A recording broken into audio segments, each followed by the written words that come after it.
So, we are going through Francis Bacon's New Organon, Novum Organon, Novum Organon, his attempt to replace the old Aristotelian logic with a new inductive logic. Basically, it's one of the founding books of modern science.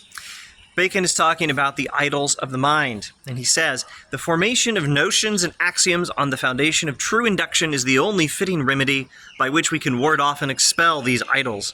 It is, however, of great service to point them out, for the doctrine of idols bears the same relation to the interpretation of nature as that of the confutation of sophisms does to common logic. Okay, let's see if I can paraphrase that for you.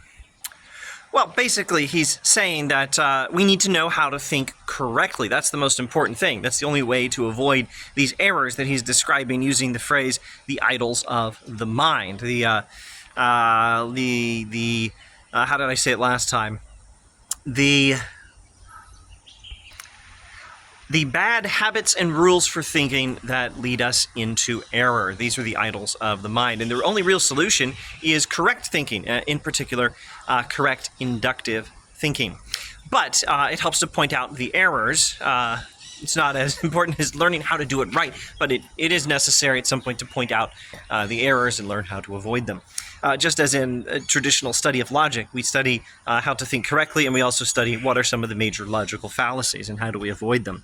Anyway, let's get to the first idol. And I don't know how I'm going to do this exactly. I thought about doing one video per category of idol. I hope I didn't say per idol, but per category of idol. There are 4 categories of the idols of the mind.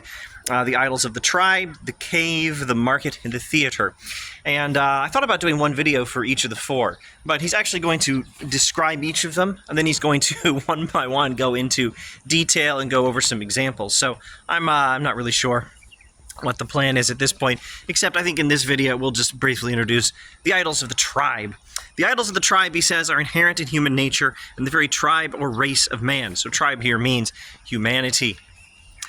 For man's sense is falsely asserted to be the standard of things. On the contrary, all the perceptions, both of the senses and the mind, bear reference to man and not the universe. And the human mind resembles those uneven mirrors which impart their own properties to different objects, from which rays are emitted and distort and disfigure them. Okay, that's so interesting. Okay, the idols of the tribe are those bad patterns of thought and bad rules for thinking that are inherent in human nature itself that afflict all human beings. And he mentions one example here, or maybe this is a further categorization of all the idols of the tribe. We'll have to keep an eye on that as we go.